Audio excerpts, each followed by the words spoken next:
Magandang gabi Pilipinas. Silangang Mindanao nakakaranas na rin ng ilang pagulan dahil po yan sa trough ng low pressure area.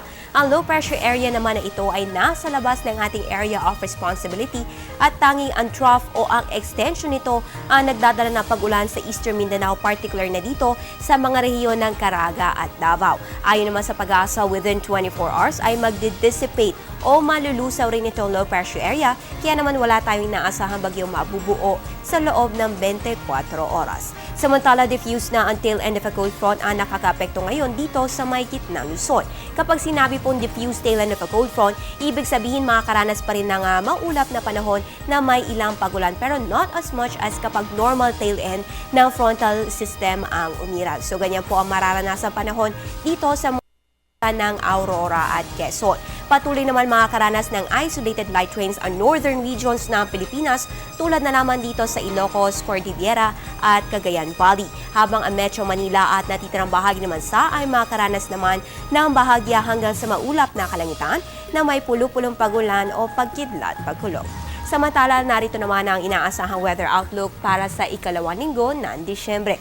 Kung makikita, simula po kahapon hanggang sa Thursday, tail end of a cold front po ang magiging dominant weather system, particular na dito sa may Luzon.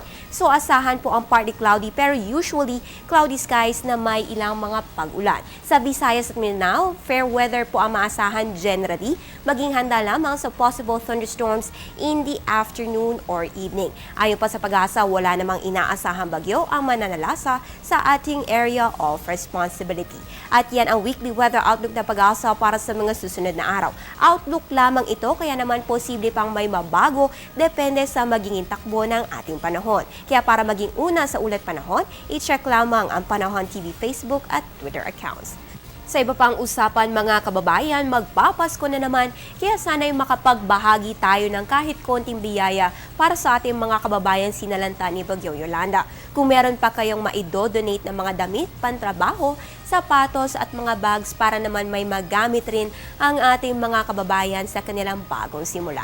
Maaari lamang nadalhin ito sa pinakamalapit na Air 21 sa inyong lugar.